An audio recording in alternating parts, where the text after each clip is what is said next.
Ya manatu ole ato ia whangaru le fati. Ya iau mamalu mau pa ia whaale atunu. Whaale tala le lei, whaale malo. Whaafeilo iatu ile nei fo itai au fou. Ile suafo Yesu Keriso Nazareta. Ya fo ile leo whai mafonga tau mole mole le whai au nei po le taitai o nei fo ia unanga. Ya pe o nei ia fo ila na po kalao masani. O le malu tau whaale nganga ile amatanga le vaiaso. Ia ua matala mai atu ai fo ile nei tai au fou. Lalo lava le whaamalmalunga ia ale Global Kingdom TV channel. Ia e tu samalana o unanga masani. Ia pe o na tutua mai fo ile au na le atua. Ia po le sunga le whatonu ia Mikaele Pureta ma le whatuia Sara. Ia ma le au whai ngā ruenga i au kilani. Whatalo whatun whawhelo ia tu le malu le tatua tunu. Ia e mai se fo ile au whai ngā ruenga pa ia le atua le latu tapo inga malu. Ia e pe o na whapelava o na talo. Ia matapua ia i whaiva o lo whapeo na tautuai a walifi ngalo le tua. Na i kalesia ia e maise poi ia o te mā malo manu malo ma fritua. Ia le au whai ngā ruenga ia o ainga ia o lo tapua ia o mātu whaiva i le aso ma le aso vi ia le tua. Whaatalo whatu le reitai au fou ia ala whai mai i whanunga manuia. Whaafeilo ia tu ma le nganga whaamalo i le reitai au fou. Malo le soifua manuia. Malo a fua malo wa maua wa tatou toi feilo ai foi ma tau tafi te pai ya ile alofa ma le anga le leo le tua i luma nu ya e le tua nu li ia le tua ile fa malolonga pa tai toi fangu mai foi ma toi fa nu alu to se fua mai so lo tatou wola ile aso ma le aso ilona auta muli muli ya olo fa lo pe ya i tatou temi uma ya auto fa malo lo foi posa. Ya sa tau mate lava i lete pe tatu toe o wil nei tai au. Ya aleo tatu toe te pā i ula. Ya ua sila mai fo i le malo le atunu. Ya ua mātou toe a mate ina fo i au mga ruenga. Ya pe o mātou toe saufa i atu lungo le laulau. Lufi le upo le atua i le nei fo i aso. Ya macha nei vai aso. I polo kalama fai a wale malo mai fina ngalo le atua i le lalo langi o tatu iai. Pātalo fatu i paanga masani. Ale nei au unanga. Ya e mai se fo i la to la matu nuti me fatasi i le nei fo ia unanga vi ia le atua fa felo ia tu le nganga i tumu fa alo i le nei tai au fo i le suafo lo tatu ali o Yesu so se tafa o tu ia le malusi anga o nei fa salalaunga ia e mai se fo i le o atu le upo le atua i so se tu po se vai panole lo langi tasi o ma malama le tatu ngana ma te fa pe atu le nei tai au ta lofa lava Shalom, shalom. Patalo fatu le leita o fou, ya mai se foi, ya o le alofa malanga lei o le tua, o foi tatu tu va etul ma malama wa tatu tu e ulia, ya mai se foi mana vola mai le tua. Ya o tu foi mai tatu te fatino io tatu tiute a lava singa ese foi o le yaso la fenga yai. Ya vi ia le tua le leita ao. Ya o le leita ao, ya ele foi na male a fiatu tu langa pe o ne inicio tatu ainga. Wa fel malanga maliu maleoti ma fano noa ya pe lava le upu masani ya awa tatu te fano noa ai tatu baba i pe ya Yesu ya olo tatu te unga lava ya tatu te mapo tu lava iona auf ma apostolo Paulo wa olo tatu voti olo tatu manuia lea kali mai le langi mo tatu wa le so tatu nu moni le nei no alo yelu tatu no fanga ma tatu nu moni o le langi lea o fa tali mai le tatu ali o Yesu e pe ala tu spaia ia nei tai au ia la te nei tatu le talo e a mate nei tatu po kalama le nei tai au lo matu te mai o langi vi ia lo suafa fane de ina oe fa manuina oe le tua sidi ese le tua Abraham le tua Isako le tua Jacopo fa fitai ia te o le tua Israelu fa manuina lo suafa nei tai au fo fa i le ola fa i le malosi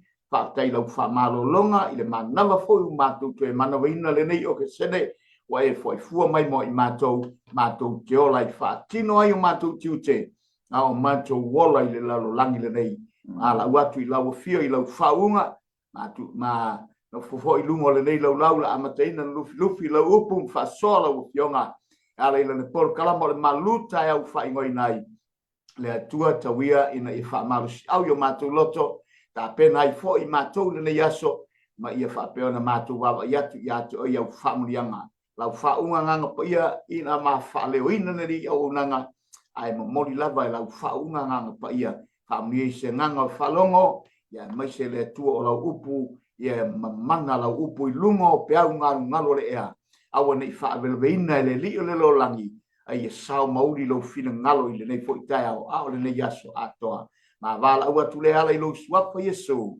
amene amene ia fa fele tu lo sunga le fe au ngulale ma lo se foria ma lo le langi mai lo sunga le te tai tatu o nanga ia le tua mo lo malo si nei tau fo la bi ele ale fa manua ma fa ne tanga ile tua amen ia pe fo nei ele le sign le tu i fo lunga good morning Samoa afa Samoa me le tao de liga tao tu tao manuia tao file mu tao matang fie mai hallelujah don fo ye inicio mangaia le oi mata malingi on malangal maliu malioti amen te foi mai pele ia ole tato langa wo umana to fia i tato e pe la tu spaia mai e to fia e oti tangata uma ia ai muli ane ia ole famas no amen longo winga la ia la watu mai tato te o uma le ala la uma ala le mal famas no ngale tu ia longo winga mafuanga le ta pena ilo tangata ta pena o tato tangata ngore te mi tato te o ese ai male nei la lang ia ai tali mai ai le tu ai na fams no pe fams no ina i ta ua o a me sa tato foi ele nei o langa pe le a so amen ma fu anga foi le o le longo pu ele i pe o si o tato o tno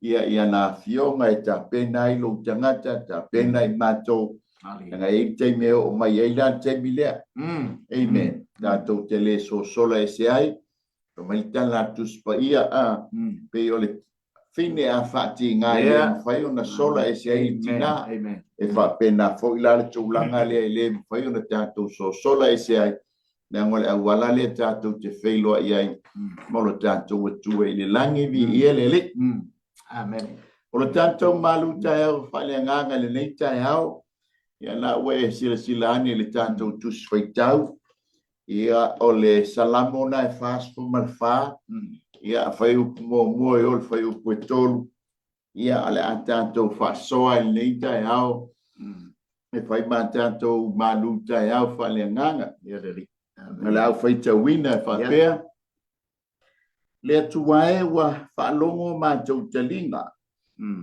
ua talaina e o matou tamaya te matou le ngā luenga na e whaia i ona pōsa i aila tau ia so na mua.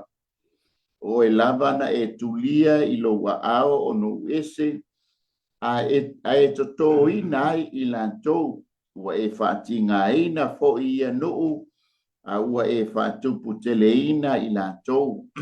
A waile i maua i la tau le whanua i a la tau pelu. E le i whaolaina fo i la tau i o la tau lima. A o lo a ao tau matau o lo a ao lava ma le mala malama o fofonga a wana e fia i a te i la tau. Amen. O le tatou malu tai au whale nganga whaupuina whapea whamanatu i lau whanau le alofa tau muli o le atua o le alofa whaatino o le atua. Amen. Talitonu e leise matua. Aleluia. Na tele talanoa i lana whanau. E o po ia i le matua o iai nei. Ao soifua nei o tātou matua. Amen. Ta o le lātou lea pito la au e longo pui li pēa i tātou o whanau. Ia tautua nā ma o tau lea tua. O tau maua whaamanianga. Ia ona o le atua. O le tusi le neia salamo e fafa. O le salamo lona lua le au. O salamo na tusi e le whanau a konu. E se furu le salamo na tusia e le whanau ngane nei a konu. ia o le salamo mua la le ia le salamo le fas fulua al salamo lona lua la le na tusia le la ia le salamo le fas fa amen man taulia foi o le tama o le fanaunga le neina na ese le otina na mali liwai amen man taulia foi na la tu te ia mose le te inga mai mose fai leo le atua, fai leo mose i le atua. Ia ese ale le maliu, po le feote ai lau te. Amen. Ia lana tatou wa fa manga ele. Ia ai.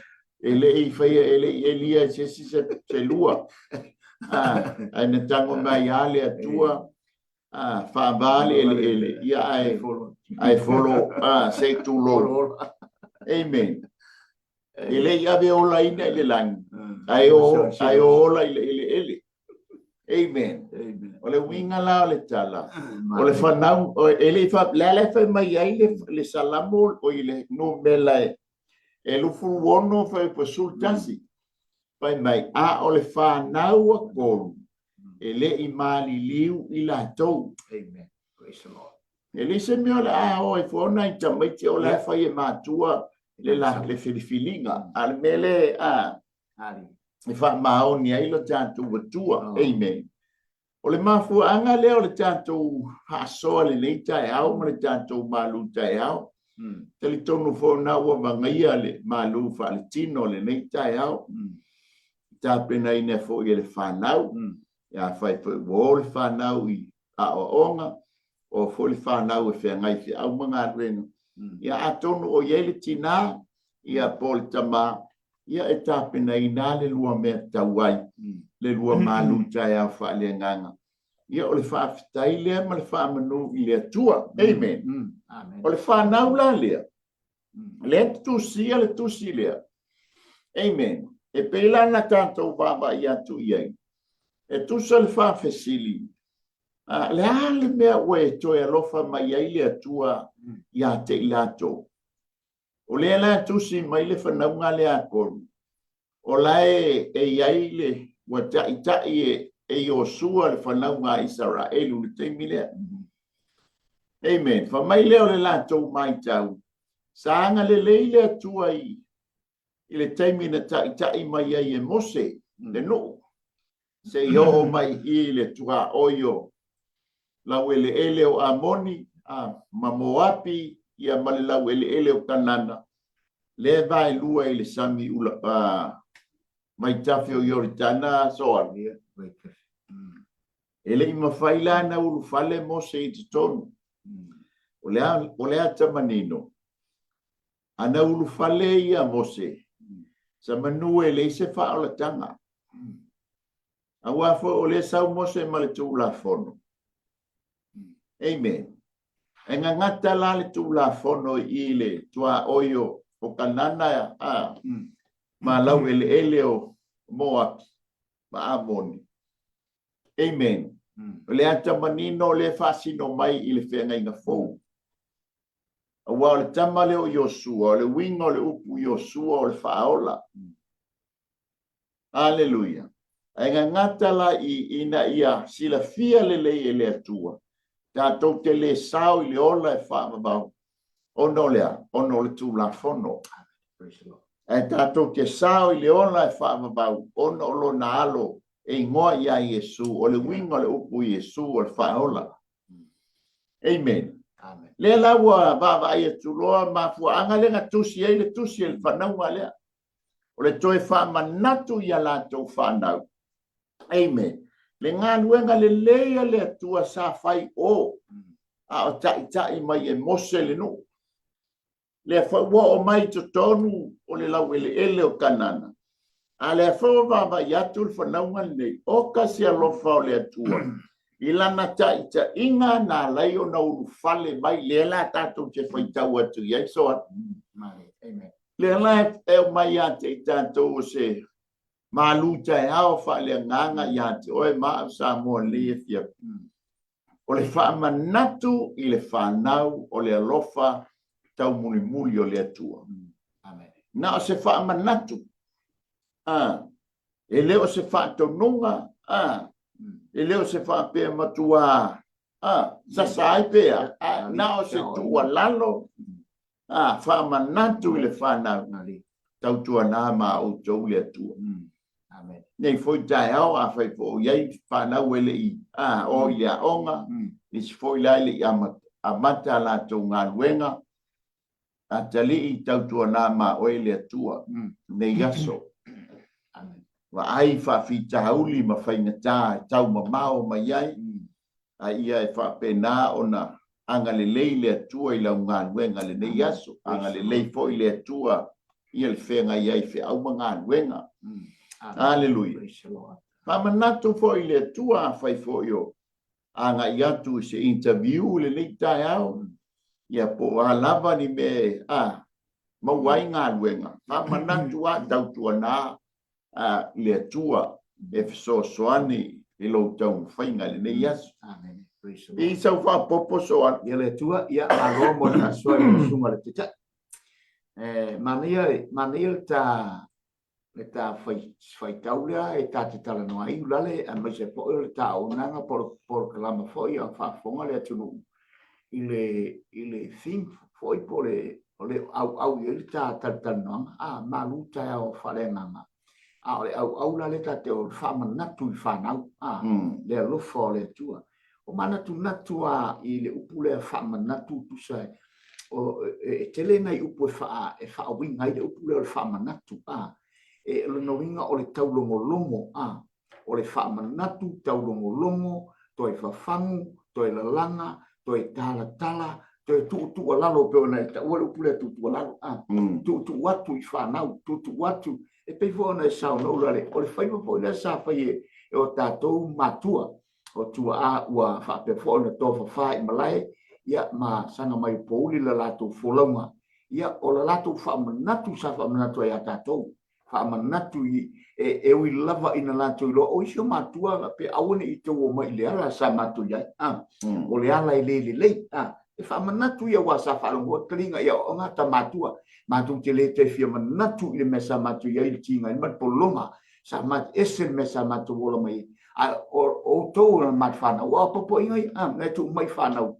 ina ia whapea o na wawa ai whanau i la latu savalinga lea e pei o na tata noi nei tai au o le mana ia le upu lea o le wa ai mamao lea tua mo i tatou o lana sila mamao i le taunu unga au ai peo na e sau no ulale ana whapea whaatini e mose whaatau no ule le vaenga le utapunia i o le aira le alofa tu no le tu e whaawau mai mo i tātou ai peitai o le mele na o le to wai le o le tu la fono tātou tōlai a leo te tala le tua le whaita to ai whai o na tātou wawa ai atuai i le whina ngalo le tua mo i tātou na i tātou whaamanatu mai pēr ma tātou o mai le laurangi le leo tātou tu wai mai tātou wa ai mea sa popo i mai ho tātou tu ama o tātou mātua e lei whai ngō fie le latu sa ili ngā malo, ono lea, sa latu sa ili mnuia, ono o whanau, ina ewina ti ngā, na ti ngā matafe toto se itulau sa mo ala sa wia mai,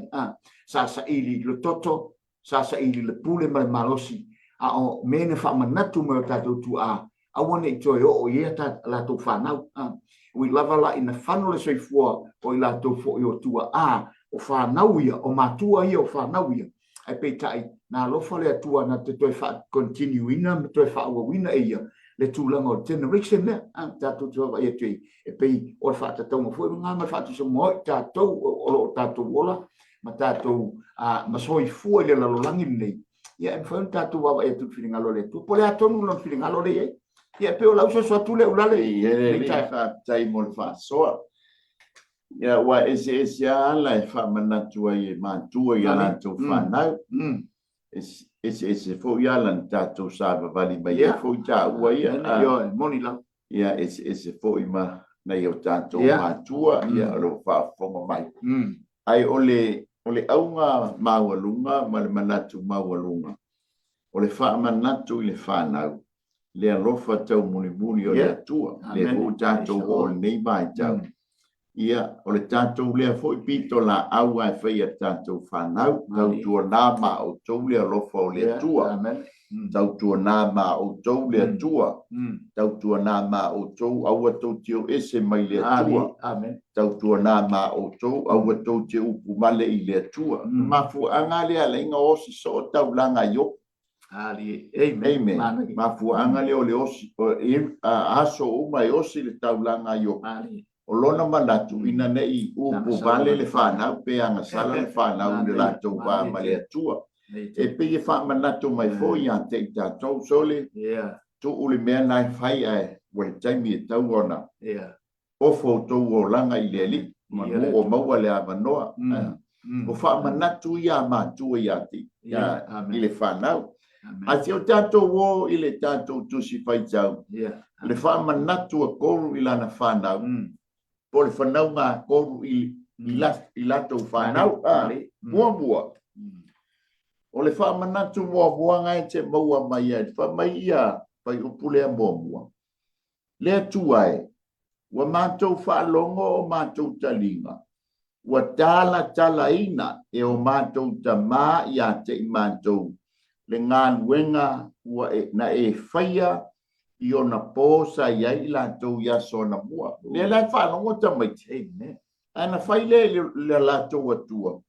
Tama na mātou whaalongo o tau musu mai nei o mātou mātua.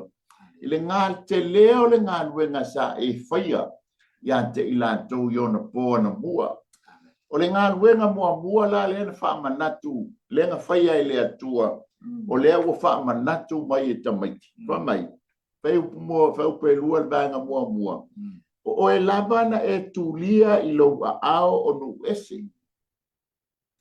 E matau lia fo yo le mainga le ala wa tala noa le tatou le tala noa i a mose male o mai ile le vai yo tana ba fale ale la tatou tala noa ile taimi na uru fale ai o sua i la ele o kanana amen wala ngol taita inga yo sua le tala noa mai ele tatou tus faitau matau lia ina wa tau no mai i kirikala.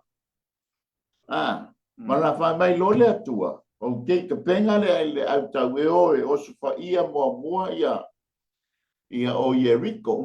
O le plena le atua le na wha manatu ia Joshua.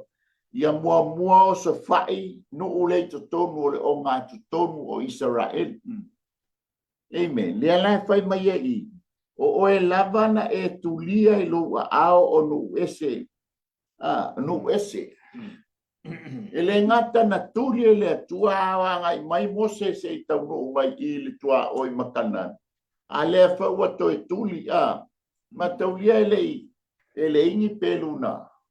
Na fa o matia Jericho. Na le leo ale pu ma le alanga ia Jehova ai solo ia pa Jericho. O le winga tonu leo le tala. O foi le taimi ina wa nga e lalo le sao. Me la Jerusalema.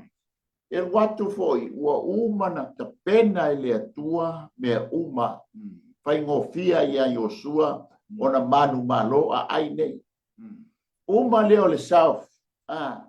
Ia toia nga ile north. Na ele i whainga tā ia Joshua ona lea. Le la fa mai le tanto tusi pai tau. O oe lava na e tulia i loa ao o nu ese. Amen. Ia peisa u whasoa i le vaenga mua. Ia le litoa. Mane, pe o le ao o ngā atoa le tusi le pe o le history call remembrance. O le se tala whasolo pito e whamanatu. I le tūlanga o le whanau le ato a koru.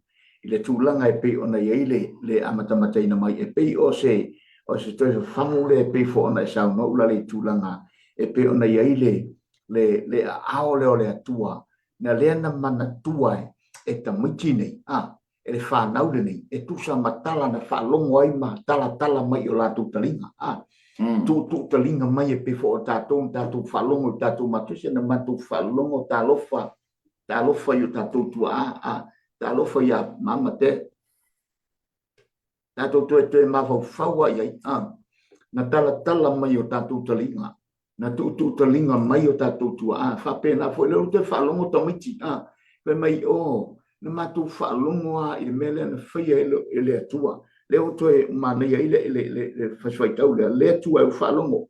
Lana whaalongo na tu taringa. O le mele manea i. Leo e satu lea generation la tu. Anga i mai generation le. Wala tu loa o na whawhetai le atua.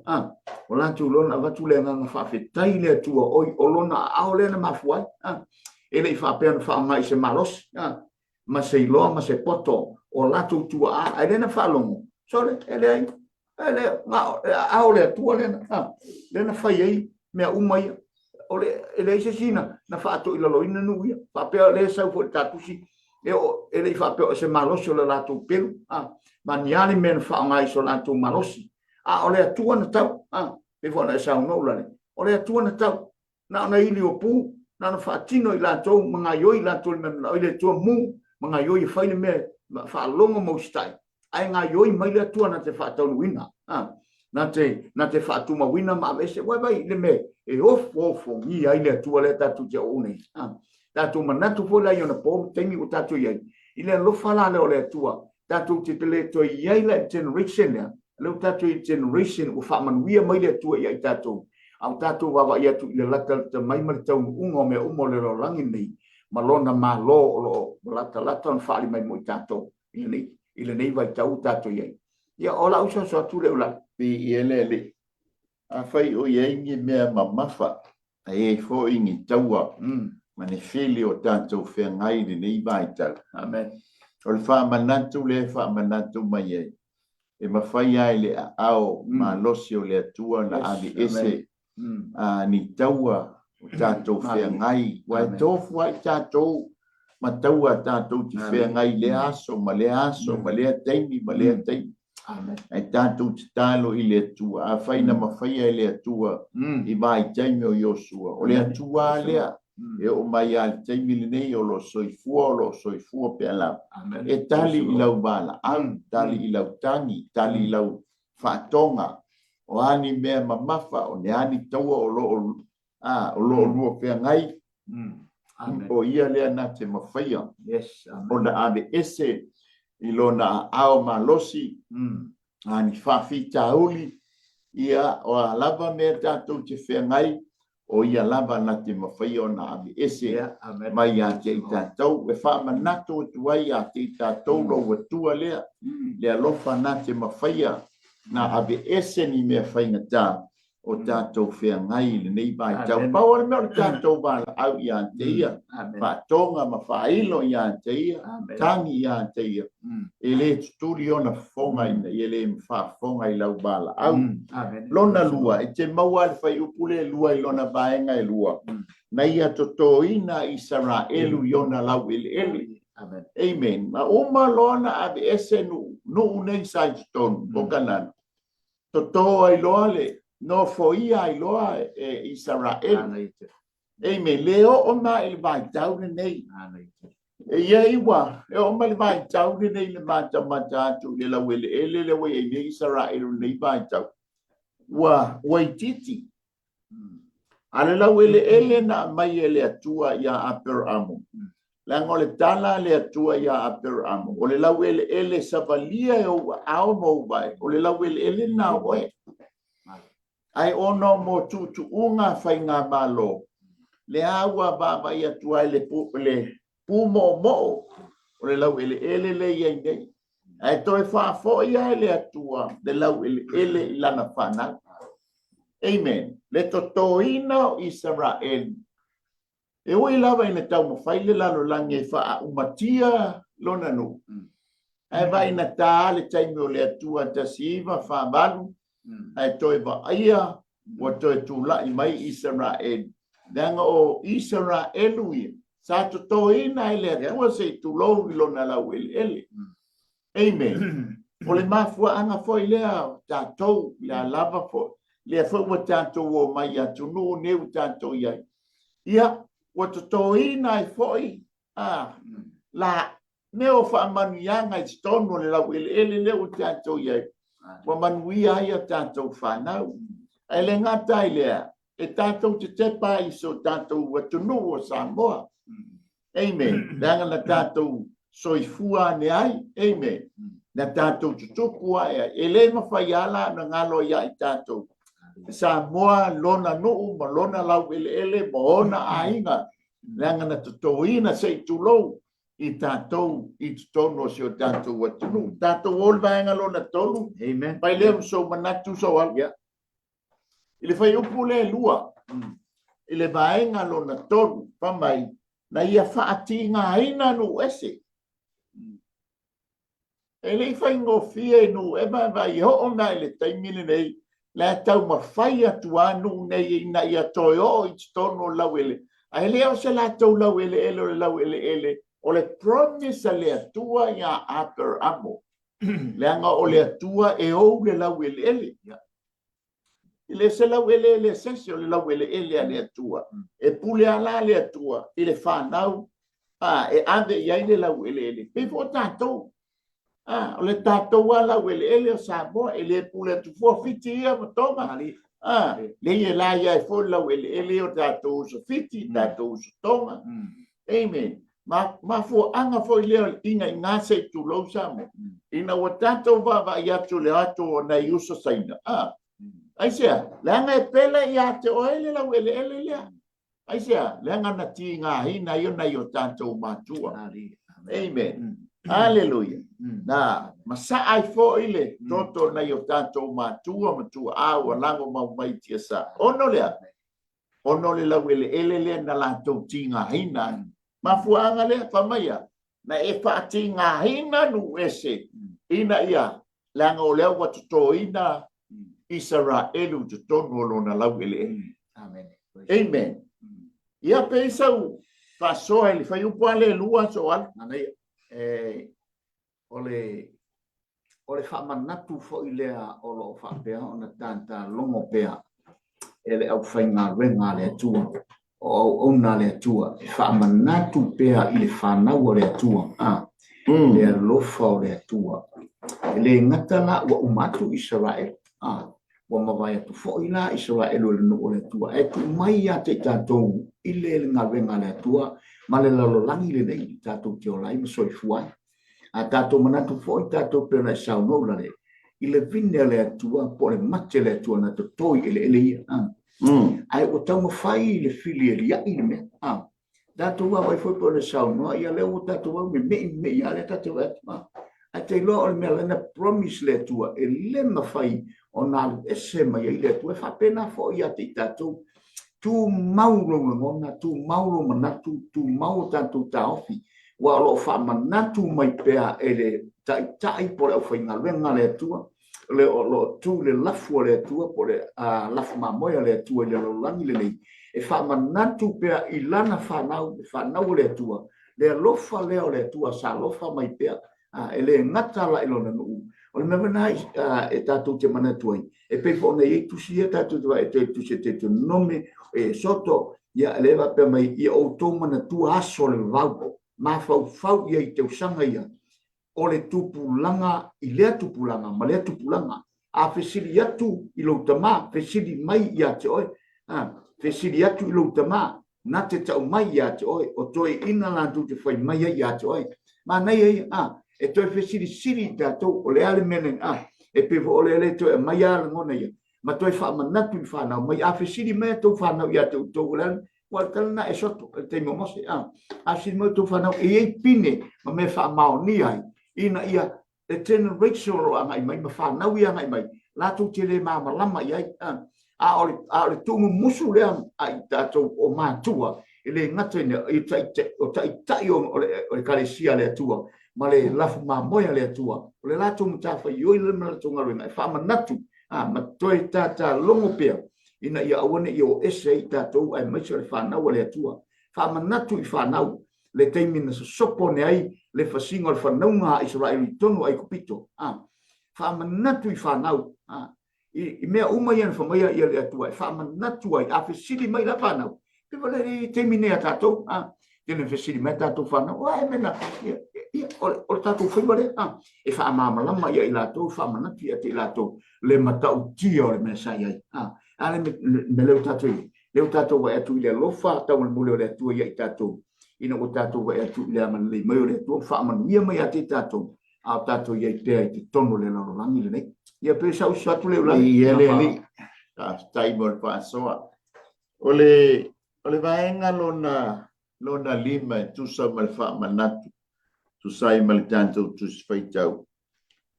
O ilona fa e te maua al fai upuale e lua ilona vaenga e fa. Toi mai. Ua e fa tupu te leina i la tau. Amen. Mantaulia e o ese ia kopo la whanau. E ulu fale i sara e kopito nga le toa fixe fulu. Ai ulu fale mai i tonu o kanana. Ia ua whaitau afe. Amen. Le whanau ngā i sara. Le winga lea. Pamai le whanau ngā lea. Pamai mātua whanau ngā. Na e whātupu te leina i sara elu. Langa o le promise lea tua na whai ia aber amo. O te whātoa te leina lau whanau e pei o te tū o le langi. O te whātoa te leina lau whanau e pei o neone o le matawhanga o le sami. E ulu whale lale nu, ua matua whātoa te leina. Amen. E o mai whao i lale taimile nei. E leo whai tia le nu. Amen. La fo tele ina ngai le no yona lau ele. Le wa mata na bala au le tua ila na fana e to fo yona lau ele. Amen. E fa to puina fo ele atua lo lau ele lo jamau ainga. Amen. E pe yona fa to puina ya Israel. Ya, pe ya fo na pai mai le tala ale atua ya atama eva.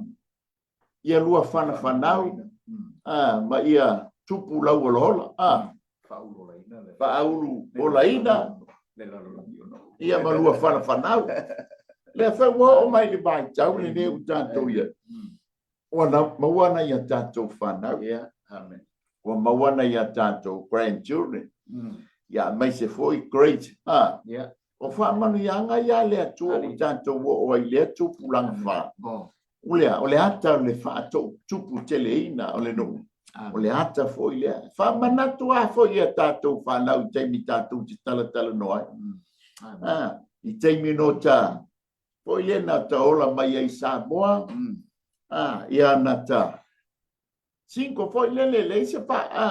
Ya le wo mai. I o wala. Ia. Tātou whanau tamai o live i lungo le lao ai. O le ata leo le whaatupu te leine. Whamanatu mai pēa i ate i tātou.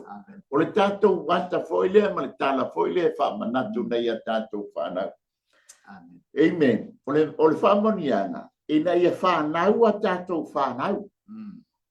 O le ata lea tātou te mata i ai ma o le mana onga foilea o mātua. Ia whanau a lātou whanau. Eilo ai, o whaamanianga leanga o tofi, o tātou whaamanianga mai le atu.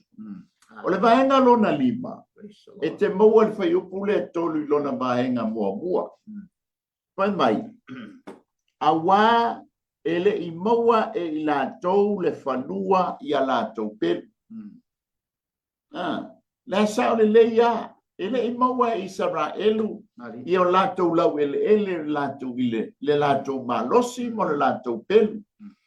A oai le na fsosoan, o le atua, pei o le tala po le fesilia, le whanaunga le ala me wala ingo e toi manatu mai, ia te i mātou o lau whanau. Whapena uma a, amen. O le ata le mamoli mai, na ia fo ina ia Israelu o lātou whanua. Ele i maua se pelua a Israelu po tangata o Israelu po Yosua.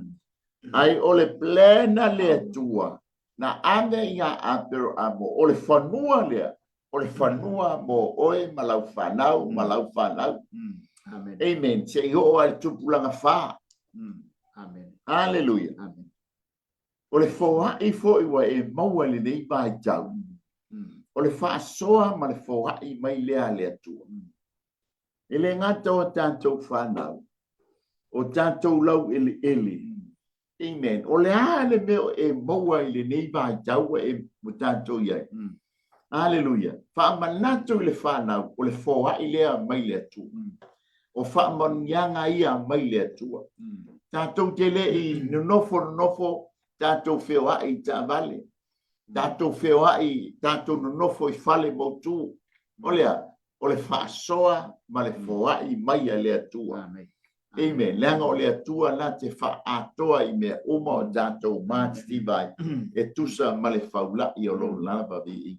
Amen. Ia pe iso manatu tātou le vahenga i toi o tātou whasoa. Ia le tua lo tala noa i whamanuyanga.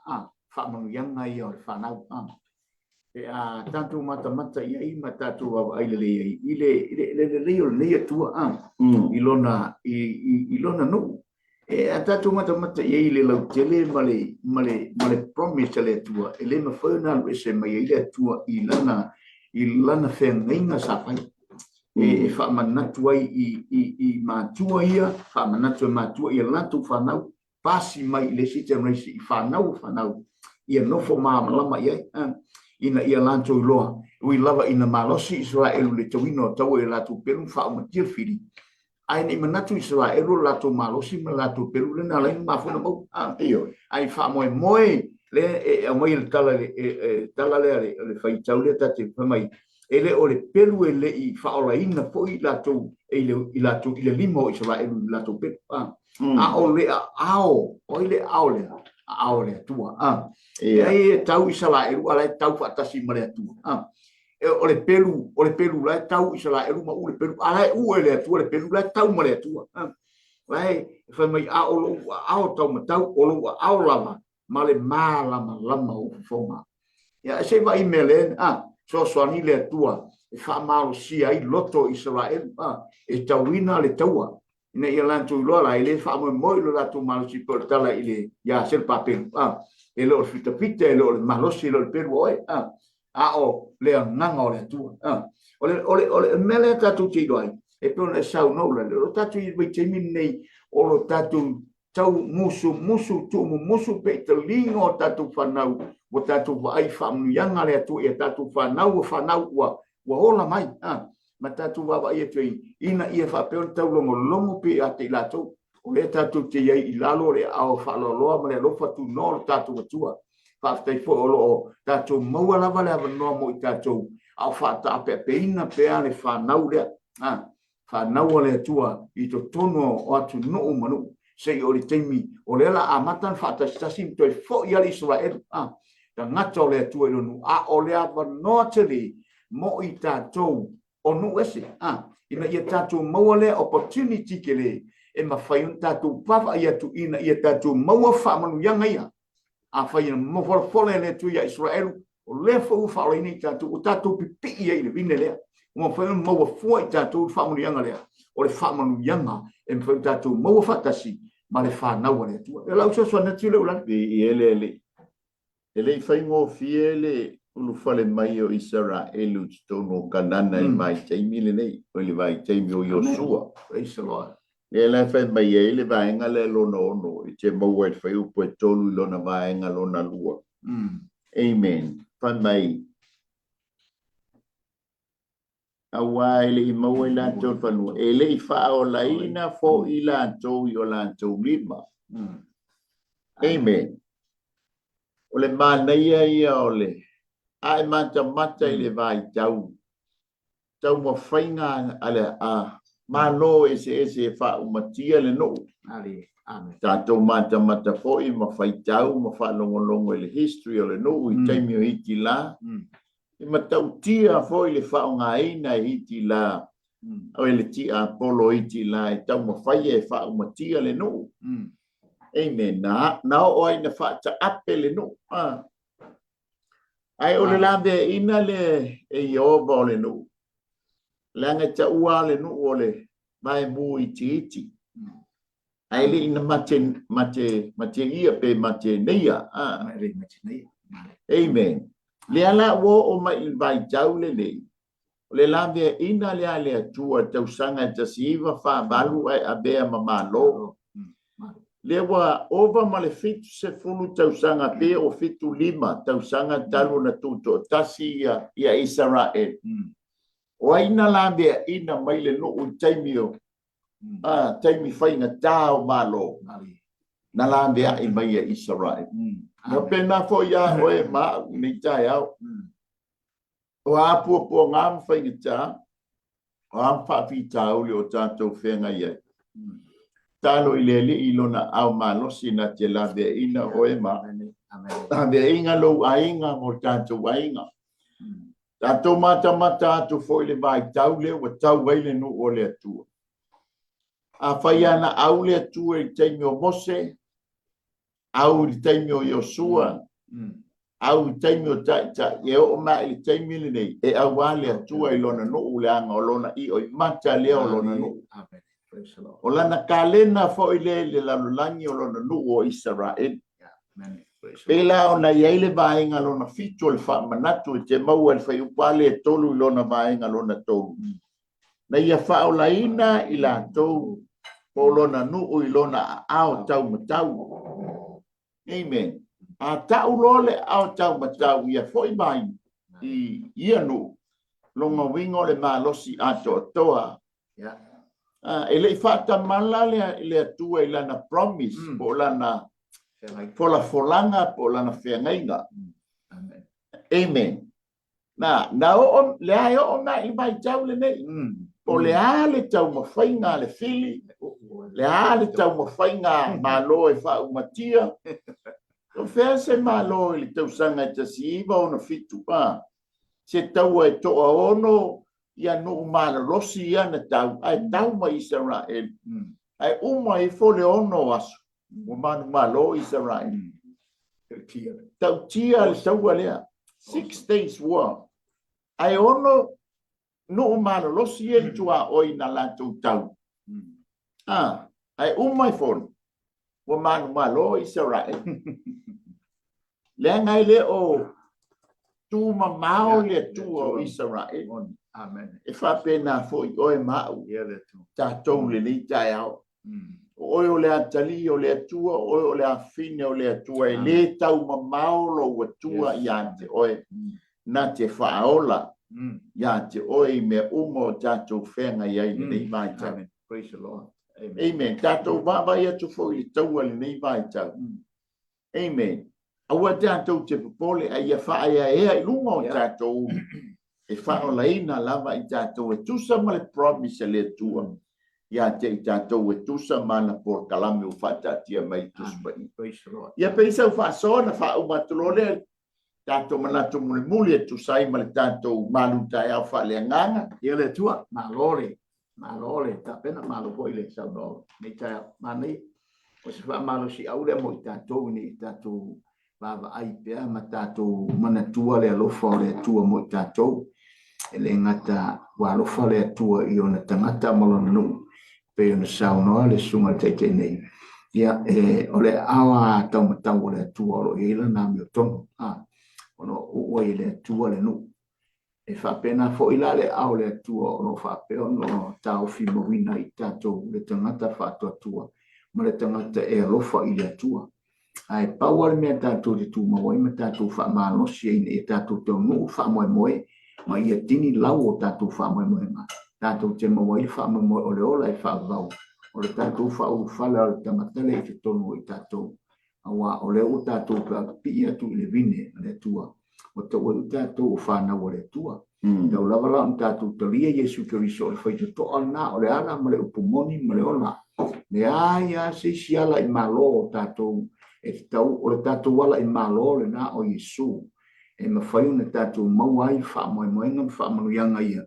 Wa mafonta to mo fu te mini o fata pe apel mo le tua se io le te meto e fo ye tuai I lalo le a o malosi o la tua a o le ava no mo no e so na umana le ava no mo no se mo tato o lo tu ava no mai pele tua ia tato ina ia I tato mo fa manu yanga le o lo folo mai le tua e se le tua mana fe mainga mana tau tinonga mana fa manu yanga mo tato pe fo fa manu ye lo na la no e pe fo tau longo mai pe nei lava tana mo I tatou ina I whamanatu pe o le whamanatu le I whanau le ako ia nātou loa o le e pe o I lātou ia e va ai ai o tangata mātua tu punga po i la tuna mua i malai e toi wha manatu mai e ni fi au lei ma wha manatu mai i whanau o ola mai le mele li na whaia le atua le matau tio le atua wha pe fo na pasi mai a te tātou o ola i le laurangi nei ua whanau me tātou whanau o le tātou whaia fo i la le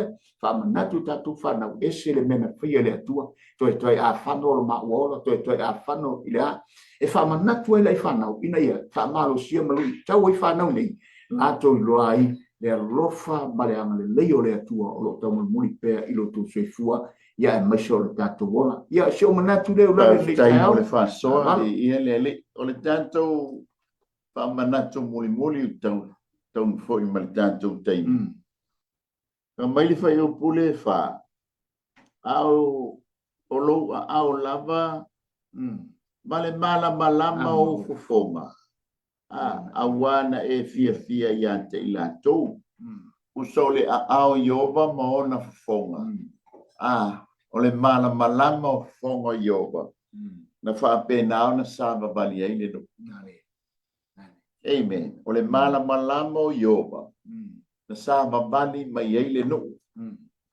o le winga le o le tala e o mai fo iala le taimi le nei ele o ave sea le malama le o Iova e fa pena fo ila o e ma wile nei tai au le malama o Iova na tai mai ai lau fai ngā malanga ma le tātou fai ngā malanga o fa manatu ia fa manatu ai ia tātou whana e pe o le tala koru whana o koru fa manatu ai a lātou whana le tai ngā Iova le alofa tau muli a Iova le alofa whaatino Iova ia te lātou kali tonu foi ia o se wha manatu foi le ia te oe maa Samoa kali tonu ai le o mapu lau whasoa ele o mapu foi lau wha manatu ina i o tau tātou walo ma tātou whanau ia ono le tātou pito la au lea mai le tua amen le wha manatu ma le toe wha hilo tau tua nā mai tātou le alofa o le atua ele uma le alofa o le atua ele wha pe ngata i le lalulangi lei le alofa tau muli le o le atua le wha mai ia a whaia ngata mai Paulo a whaia ngata i lalulangi lei mea tau te mana tu na tuai ia Yesu ke viso wasiri lalu tātou malaia amen a le wha manatu e iai le ola i tua atu ole oti amen o le wha manatu la ina ia tātou sau whangatu i le ola e wha vavau amen i le tātou tala noa i le alofa o le atua na foa ina mai ailo na alo Yesu ke viso ele i sau Yesu e wha sala i le lalulai aina sau e wha ola i tātou o lona fina ngalo i lātou uma o e wha tua i a te ia awane i whano i lātou a ia tātou maua uma le ola e wha mamau sa mō le tātou malu tai au wha lea nganga lea pe o le tāpena ina atu ia ele au nanga mai Wellingtone ia awale tātou whasoa i le nei tai au lea fo se ngana wale tau tamali ia e matua atu i nā au mana onga o le porkalame awane i whano oe, awane i whano i tātou. Aia tātou maua uma le ola e whana. Bau, mau walunga aile vi inga o le atua. Whamanatu i lau whanau, whamanatu i mā whanau, le alofa o le atua. Mai ai amatang, e o mai ano pone, ele o uma le alofa o le atua. Amen. Ai pangale e ele tenge umai na uma o mai le bala au. A o mai le bala au le pe a fo yaini a inga o bangia. Ia amen. A uma na faila nga wenga ma le tato nga we. Ma tau fa te tele ta mai lo upuli nei tai au. Fa manuia fa fonga ango si ma tu watu. Tu mau ya tu ele vi inga ma tu mau au fa mianga no o Yesu. Amene, amene. Ia, ole por kalame le nita yao, ye full por kalame o anga mai, ia le anga le lei, ma nai le malavo ngal wenga, ia malilao. Ai le topu, ia ole atau tua ia o esa mo le yasu. Ia mai ate ma ua fa to fa so fua manuia le yasu.